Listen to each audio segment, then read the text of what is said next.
animals. Welcome back to another year 21 this week. Coming up next, what's in store for 2020? But first, test results of MCPS students continue to decline. Baltimore Mayor Jack Young denies responsibility as the murder rate climbs to the deadliest since 1993. Governor Hogan promises that Maryland will continue accepting refugees. Stay tuned. Our panel of insiders will give the story behind the story.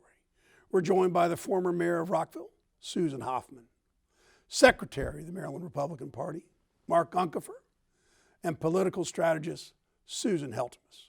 Stay tuned for these stories and more on the next 21 This Week.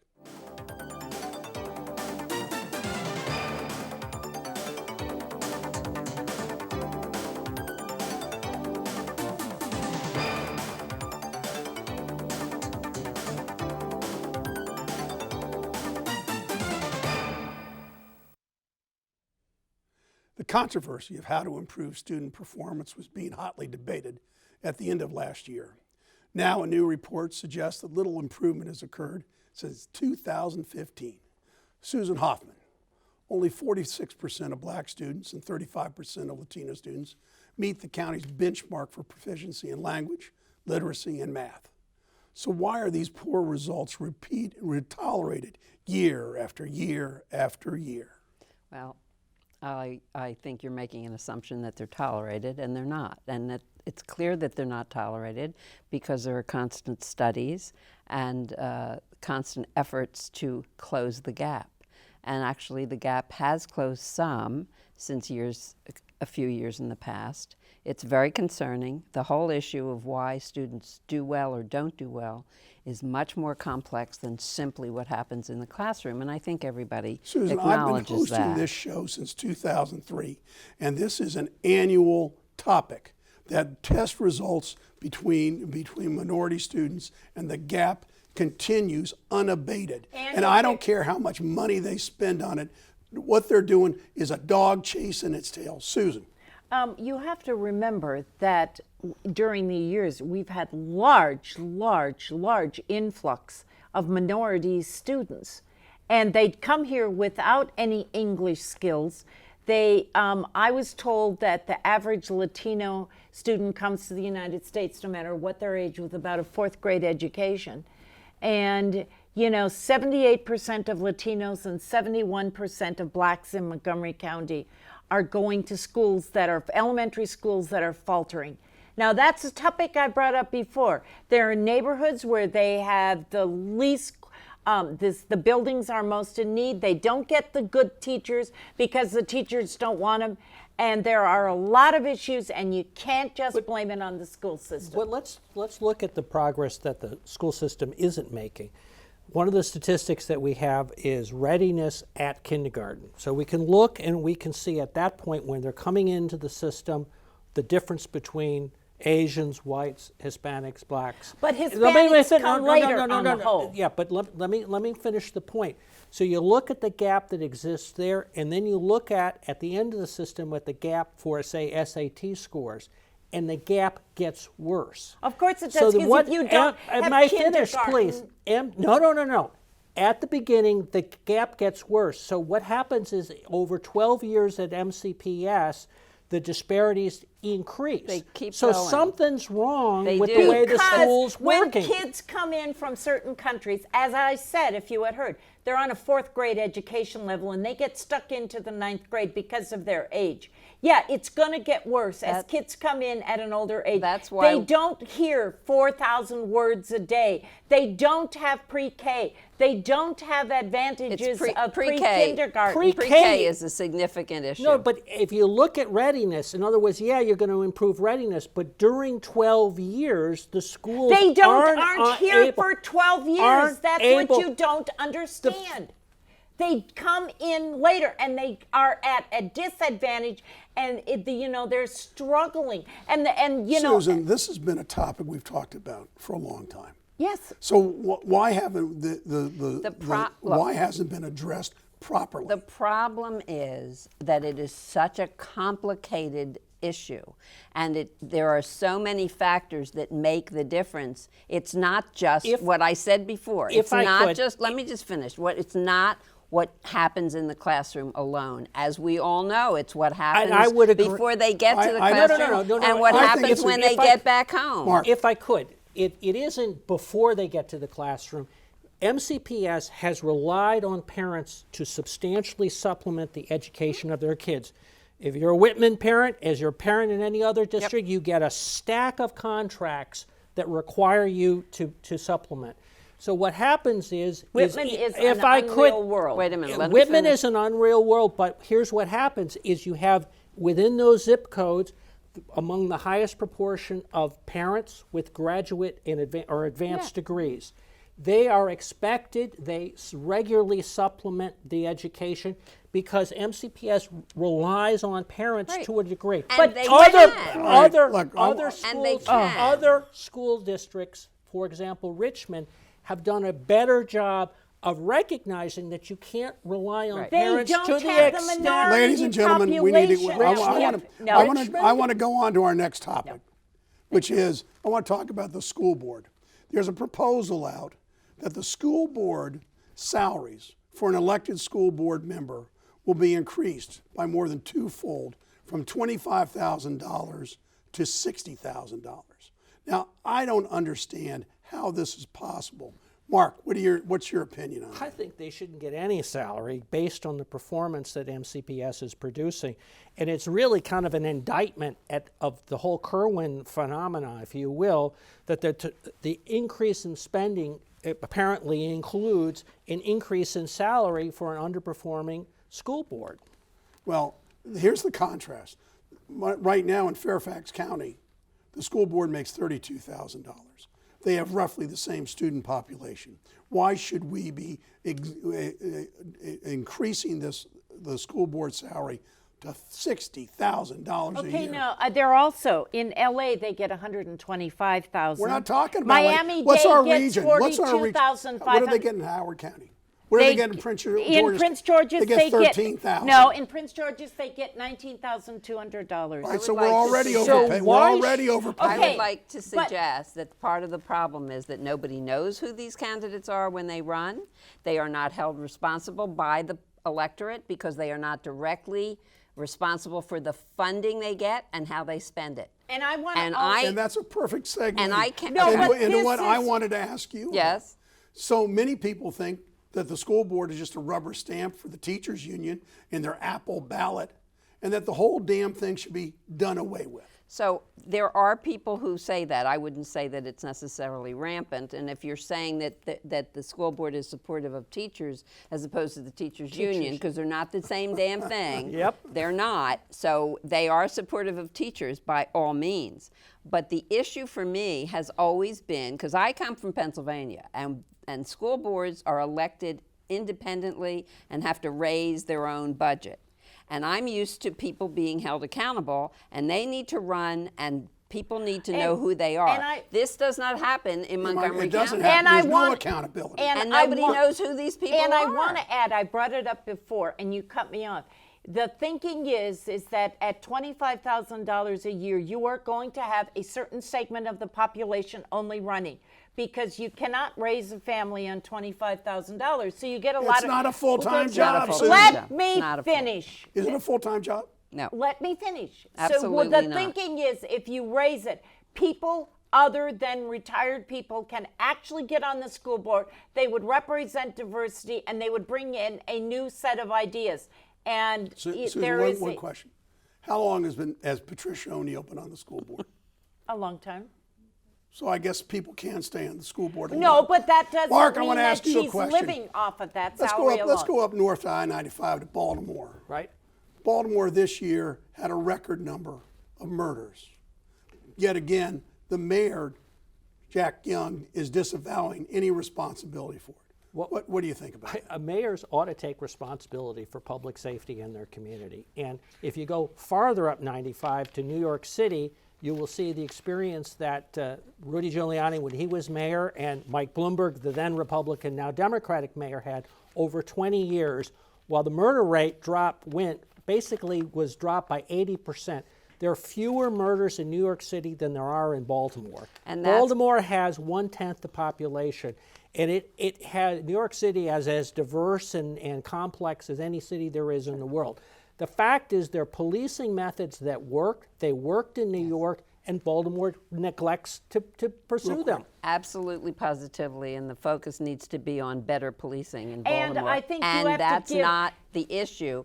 He should not be held responsible entirely on his own, and he should not get when the murder rate goes down, he shouldn't get the credit either. I want It's Susan- a police There- issue. We're going to go to break now. But I heard today that disgraced mayor Sheila Dixon has entered the race for Baltimore. She's mayor. been on it for a couple of days. It shows anybody can run. Will she win? I mean, no. is that from And the you know what? Twilight Zone? Hunter Duncan ran in California after being indicted. He's now leaving, but he got reelected. This is not a democratic thing. Is that what you're talking about? And there's No, I'm just saying that Baltimore is a clown show. Susan. Well, and so is a that's lot. exactly There are what it is. Republicans Stay too. tuned.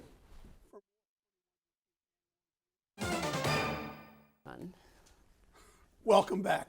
We're still arguing whether Sheila Dixon has a right to run for mayor in Baltimore after she stole money from little kids. Of course, she has the right to my run. Everybody has the But right. it's 2020 now. Donald Trump remains the 45th president of the United States, and the whole world, according to the panel, is going to hell in a handbasket. But we're going to go on to predictions. Mark, will Governor Hogan and the General Assembly figure a way to fix the traffic problems on I-495 and I-27? Well, the General Assembly has got to take initiatives in order to block them, because the way the public-private partnership law was set up under O'Malley, the governor has a broad level of discretion. Today, we got the news that the controller and the governor have worked together, and now that could go through at that particular level. So unless the legislature decides to get in the way, it will go forward. You know who gets hurt by this? The drivers Absolutely. who have to use this, because these hot lanes are terrible. It's a regressive tax that is a tax on all people, and there should be a better way of funding highway Well, transportation. you don't have to take the lane unless you want to. So That's right. it's a choice. You have a choice. Just like when Yeah, you're but going up 95. You know what? All of our tax dollars pay for the building of these highways. That's what they do.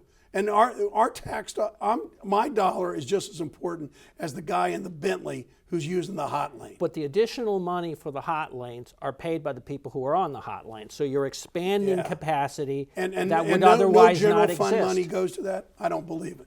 Susan Heltemes, Governor Hogan and the General Assembly are also arguing over how much money should be allocated for education based on the Kerwin results. What's going to happen? If I could answer that question, I would be omnipotent. But and you I'm are. Not, I'm not. But you But are. in this You case, are on this show. no, in this case, legislators are talking about it in their legislative meetings. I'm going to one on Sunday night. I know we'll be discussing it in 18. The governor is dead ass against it. There are Democrats in favor of it, but there are other Democrats who are very concerned that it's going to cost a lot of money. God knows we could use help in Montgomery County, and some other districts could use it too. So that's going to be the issue to watch. The Kerwin Commission disadvantages Montgomery County, pure and simple, Absolutely. Why is that? because that's how Annapolis works. And Because both we are still leaders the of whipping House boy. are now from Baltimore too. We're still the whipping boy of Annapolis. But how does that impact whether it gets passed or The not, formula- and the funding gets passed or not? We will get the least funding, And pay the most. majority of the legislature beats the heck out of Montgomery County. And what do our delegates and senators do? If we could say that, we'd be omnipotent. they They vote don't for it. stand up. No, we for can us. answer They that. stand in line. Don't they even, vote for it. don't get me No, going but on they that. don't. They didn't stand up when we elected leadership in the House and the Senate this year. They didn't stand up for their own. So this is going to be interesting if they're going to have the courage to stand up and support Montgomery Well, County. they haven't shown Odds it are in the probably past. not. But again, weirder things have happened. All right, so The weirder show, Susan and I, all three of us agree. It must be true. it must be true. All right, Susan Hoffmann, let's talk about the special election that's coming up in Baltimore to replace the late Elijah Cummings. Yes. Who's going to win the primary? And I guess there's the general election in April. What's going to happen there? Apparently, I am omnipotent, and I will be able to answer that question. It's a pretty crowded field. But it looks like Elijah's widow, Dr. Maya Rockymore Cummings, will win that primary She's taken and a the lot of election. flack. I would say that's She probably, is a very competent woman. She has taken flack because she's a woman.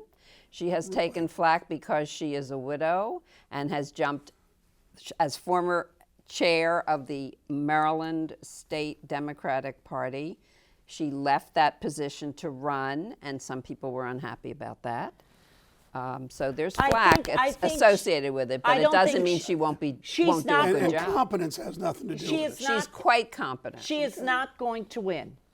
I think Kwesi Mfume has a better chance, and Cummings' former aide, because Cummings' two daughters endorsed his former aide for the seat. And she irritated people within the party around the state who may have helped her, because there was a deficit on a monthly basis of like $30-some thousand, and now stuff is coming out for which she technically might be indicted on how she ran her nonprofit. So I think there is enough time until April. I'm pretty confident she won't be the winner. I think his former aide, whose name escapes me, and Kwesi Mfume, actually, who he ironically replaced Kwesi Mfume. I think those two gentlemen have a better chance of winning. Well, it's going to be interesting to see what happens over the next 4 months in that race. Now, Susan, we're talking about what's going to happen in 2020. Is Justice Ruth Bader Ginsburg going to be able to finish the term? Or will President Trump have the opportunity to pick a third Supreme Well, Court of justice? course, if Mitch McConnell had a spine and followed the same rules he did for President Obama, this would be a moot point. I think it's macabre to think about her death. The woman has more lives than Felix the cat, and I would say at the end of the year, she'll be there. I think this is a stupid question to be discussing. I can't believe you even brought it up. Well, thank you, Susan. I appreciate your opinion on this. Mark, is the U.S. economy going to stay strong or slip into a recession during this year? By all indications, and that is the leading indicators and the way interest rates have changed from when they were inverted in the summer, the prospects are very good that the economy will be very good through 2020. Except that today, because of what happened last night in the bombing in Iraq, gas in this country went up something like 2% overnight. And it's expected to go up even higher. The stock market went down over 200 and points. the index in the European countries I had think it's big, hard big to know. hits today. It's hard to I mean, know because you can't take that snapshot No, and make any but we're prediction No, as but- to what's going to happen flirting because with we have to wait to see. incoming recession. It's hanging out there. It's just a matter of when it happens. In 2020? Yes. Possibly. Yes. Look, Possibly. oh, We don't know. And Nobody housing knows. Democratic prices- economists were trying to predict a recession in 2019 Economists- when we had an inverted yield curve. No, but We have the lowest unemployment rate in history. The economy But that is phenomenon very of the strong. But of that's the not- inverted yield curve has changed, and that suggests a more robust 2020. There was a wonderful jobs We report hope you're in right. December. It came in stronger than expected. So Yeah. I think all this doom and gloom is No, I think what I'm there- saying, and I'm not an economist by any means, but I know that it's been a long time since we've had any kind of failing. 2008 was a pretty significant one, and these things are cyclical, and predictions are that one is coming again. Well, you know- it's the first time in a decade that we have not had a recession. A slump of some sort. Again, that's a phenomenon that shows how strong the economy has been over the past 10 years. But I want to go to another projection. This is a political talk show, and we want to talk about what's going to happen in November. So the question for you, Susan Hoffmann, is the Democrats, are they going to be able to take control of the Senate and retain control of the House of Representatives? So in an effort to staunch the going to hell in a handbasket route that you predicted, I will predict that, yes, the Senate will go Democratic. We will absolutely, positively keep the House, and we'll also take the Oval Office. touche. Touche. Well, I think we will. We may lose a couple of seats in the House because these Democrats who took But we'll over keep the districts majority. that are marginalized, they had the courage to stand for their convictions, and a couple of What them do you may think, lose. Casey? I don't have a crystal ball, and I got laryngitis, so I can't. Then stop I talking. can't make any prediction. Mark, real quick. I think Trump gets reelected. I think that the Democrats lose seats in the House and Republicans pick up seats in the Senate. So is Trump going to get this? Is the Senate going to ever have an opportunity to have a trial on impeachment? There'll probably be a trial. I have to admit Wait a that minute. I am pleased that there are some senators now saying, some things are going down, and with each passing day that more information comes out, Trump is looking guilty and guilty and guiltier. But Casey, if you mean will the charges go across the street from the House to the Senate? They'll go. Absolutely. Whether there'll be a trial, that's up to Mitch McConnell, and the way he's behaving, there certainly won't be a fair trial. Well, he's working with the let me president. ask you a question. So- Was it a fair process in the House of it was. Representatives? Of course it was, and it was televised. We all was? saw it. It was Yeah. televised. And Did the president have the opportunity to call his own witnesses Yes, he in his did. defense? No, he he didn't. did, refused and to he said respond. no. Excuse He me. turned it down. He refused to respond to all subpoenas and to all requests And for when his, they came to his My appearance goodness. and his I- attorney's I appearance. understand we have the And Fifth you- Amendment to the No, Constitution. on a the minute. final You days can't when get it they both had ways. hearings You in had the the House, opportunity You to can't call have your it own both witnesses. ways. and he turned it down. He said, "I'm not coming. I'll wait Here's- for the Senate." Here's the issue. This is what I love. It's true. If you What's had good the for the a goose is fact. good for the if gander. you right? had the fact. evidence, if you had the quote evidence to do impeachment in the House, why not just send it over to the Senate? Why the need to wait for quote new evidence? She This has doesn't want been- new this evidence. is- She wants this to know is- who's going to be in this charge is- and what, well, what it's they're going to process do. oriented. Mark, who the witnesses will be. You made the That's and all. Susan, because you keep going. You've got the last word. I'm Stay done. tuned for parting shots.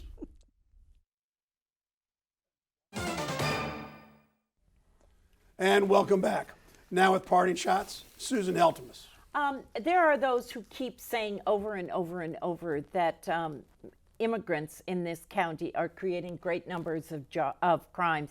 And I'm getting really fed up. There was an incendiary reporter on Fox News who said crime has gone up. Well, I did a little research today with our state's attorney's office and found out that in 2016 and 2017, there were a total of 26 victims from crimes dealing with immigrants. In 2018, when the county gave more money to the police and the State's Department, there was one murder. This last year, there were 2 murders that dealt with immigrants. One of them was the one we just heard about, a woman who was found in Gaithersburg. It is widely believed the woman was killed in D.C. with gang members from D.C. and dumped in Gaithersburg. So crime is going down. They are also now dealing with RICO crimes because of new funding that they got.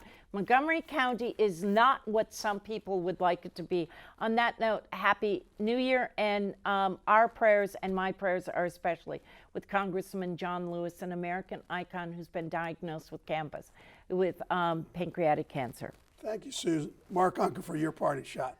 This week, the new numbers came out for tax valuations for Montgomery County, actually for the entire state. The bad news is that housing prices, residential prices, barely over the last 3 years went up, but less than the rate of inflation. The good news for Montgomery County is that commercial real estate went up by a significant amount, so the overall numbers are up. That should be important for us. Obviously, that as those rates goes up and the tax rate, that establishes what the revenues are for the near-term future. Susan Hoffmann, you're last, but I'm saving the best for last. Of course. I was at an intersection today in downtown Rockville, and an ambulance went by with lights flashing and the sirens going, followed by a Rockville police car, cruiser, and then a Montgomery County police cruiser.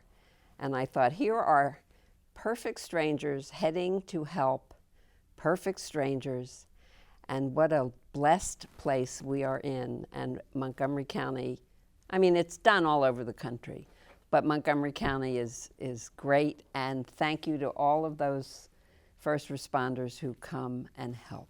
Thank you, Susan. And I want to thank all of you for being here today. I want to thank the audience for tuning in each and every week to Montgomery County's hardest hitting political talk show. For 21 this week, I'm Casey Aiken. I sound like a frog, but I'm really Casey Aiken. You're Kermit.